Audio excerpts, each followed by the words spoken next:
Con nosotros el exdirector del sistema penitenciario, Ángel Calderón, para abordar varios temas. Uno, la imprescriptibilidad de delitos. Este proyecto de ley 514 que en este momento se discute en segundo debate en la Asamblea Nacional de Diputados. ¿Es viable o no? Y además, ¿qué es lo que pasa con La Chirola? Se habla que esta cárcel que no pertenece al sistema penitenciario es ilegal en la policía de Ancón. ¿De qué va esto, Ángel Calderón? Bienvenido a Next Noticias. Quisiera empezar por este tema de La Chirola, que ha estado muy vigente por estos días. Es un espacio de reclusión al que se le ha dado este nombre, pero que parece ser ilegal. ¿Por qué es ilegal?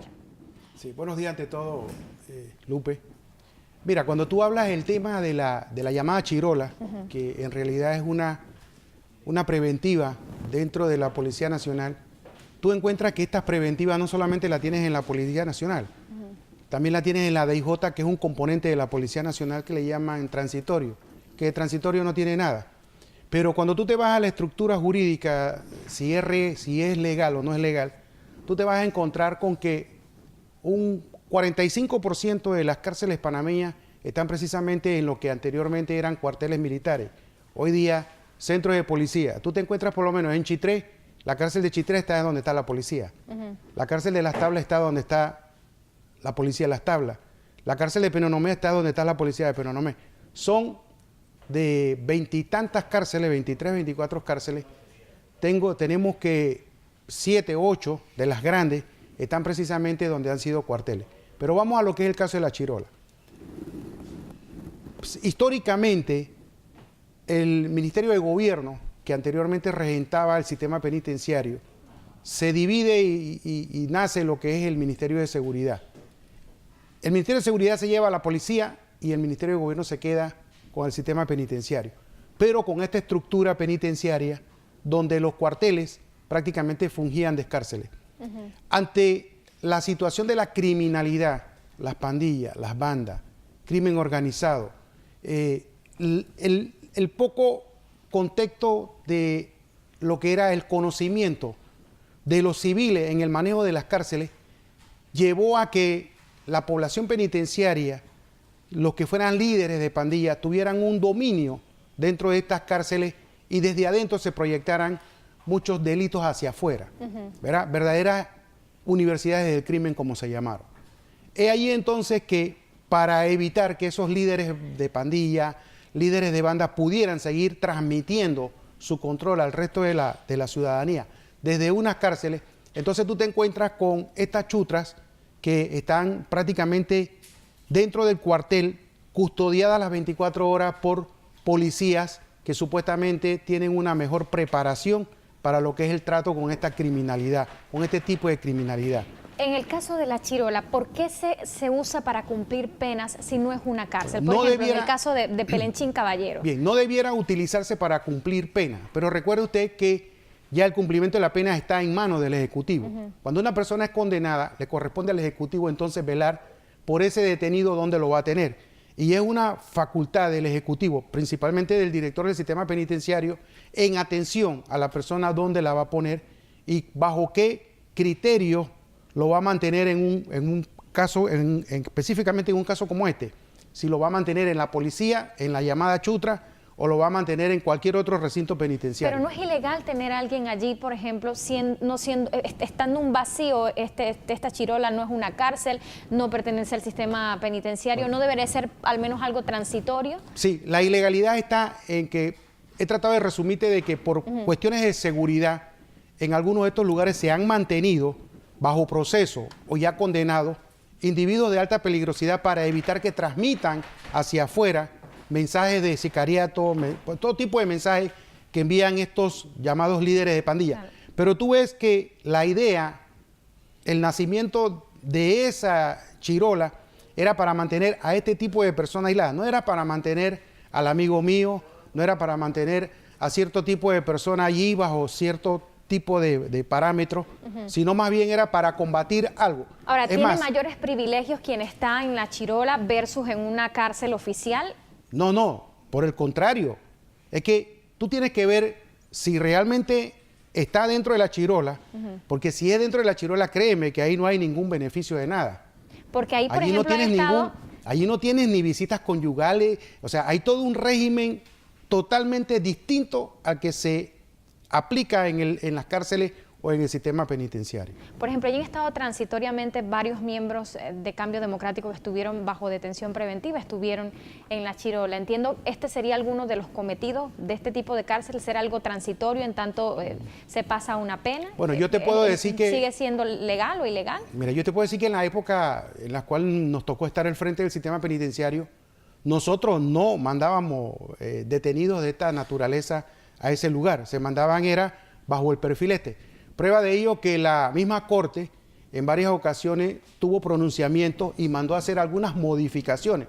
Producto de ello, se hizo una modificación en la ley donde se le permitió al director, precisamente en atención a estas modalidades, que se pudiera utilizar ese espacio como un sistema transitorio. Se ha desvirtuado el sentido inicial de este tipo de reclusión, es lo que le entiendo. Correcto. Por lo que estamos viendo, por la lectura de lo que está sucediendo, podemos decir que sí, se ha desvirtuado porque...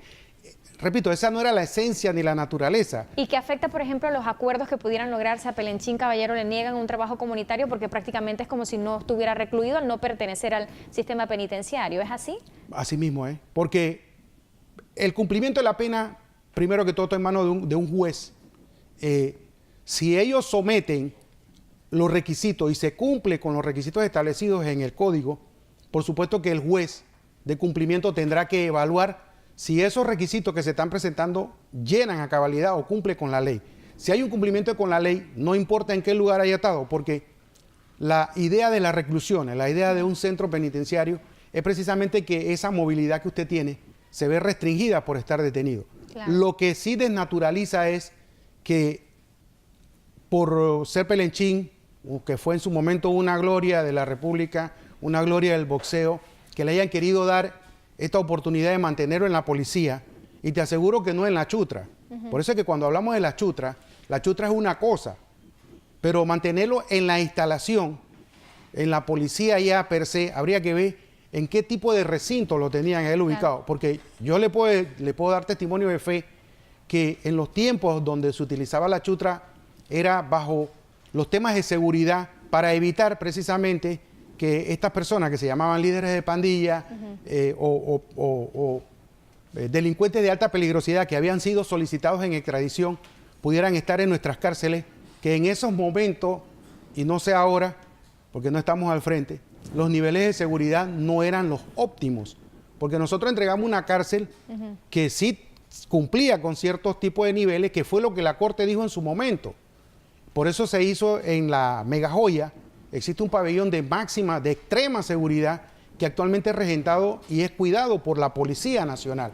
Así es que cuando usted ve esta situación, usted se queda, bueno, ¿qué es lo que en realidad está pasando? Y no podemos hablar más allá porque no somos parte de esa estructura ni poder decirle qué es lo que hay o no hay en ese sentido. Lo que sí es que no es consono con lo que, para lo cual se creó. Quiero finalizar pues el tema de La Chirola, nos queda poco tiempo, no quiero que se vaya sin consultarle acerca del proyecto de ley 514 sobre imprescriptibilidad de los delitos. ¿No viola esto acuerdos internacionales y por qué los diputados se estarían dando un tiro en el pie? Es lo que han comentado muchos en torno a este proyecto de ley que está en discusión en la Asamblea. ¿Usted le ve viabilidad o no al mismo? Bueno, mira, cuando tú hablas de delito, que tú hablas de la prescripción de los delitos, precisamente los organismos internacionales te dicen a ti, hay varios convenios en materia de derechos humanos te dicen a ti, que la ley tiene que tener un tiempo. La ley debe ser consona con los actos que se cometieron. Entonces, si tú vas a irte en una ley donde los delitos quedan a libre albedrío, donde vas a esperar años, o mejor dicho, no van a prescribir, entonces eso choca con ciertos convenios internacionales que te dicen a ti que la ley tiene que ser en un tiempo oportuno. Ahora, quizás se ha querido tomar la práctica o se ha querido establecer algunos parámetros, como fue el caso de los delitos de lesa humanidad, razón por la cual se entiende este tipo de acciones o este tipo de delitos se hayan declarado imprescriptibles.